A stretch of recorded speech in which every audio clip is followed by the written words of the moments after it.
Hi guys, in this video, I'll show you how to delete Google Drive files. First of all, open any type of preferred browser on your PC and search for drive.google.com. After that, sign into your account and you will be redirected to the home page where all of your uploaded data will be present. Now, navigate to the target files that you would like to delete. Once you find them, press the Control key and then select all of them. After that, right-click on them and a menu will open up. Inside this menu, click on the Move to Trash feature and the files will be deleted.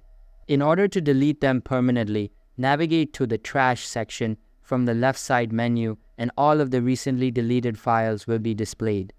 Here, click on this Empty Trash button at the right side and then confirm the action to delete everything at once.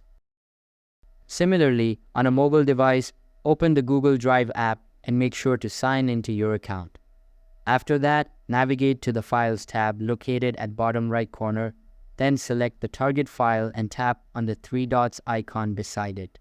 Inside this menu, scroll down to the bottom, select Remove, and then confirm the action.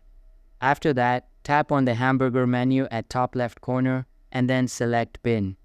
Here, tap on the three dots icon and then select Delete Permanently. You can also delete everything at once by tapping on the three dots at top right corner and then select Empty Bin. Now tap on Delete Forever and you're good to go. So that's all for this video. If this video was helpful, don't forget to subscribe and hit the like button. Thanks.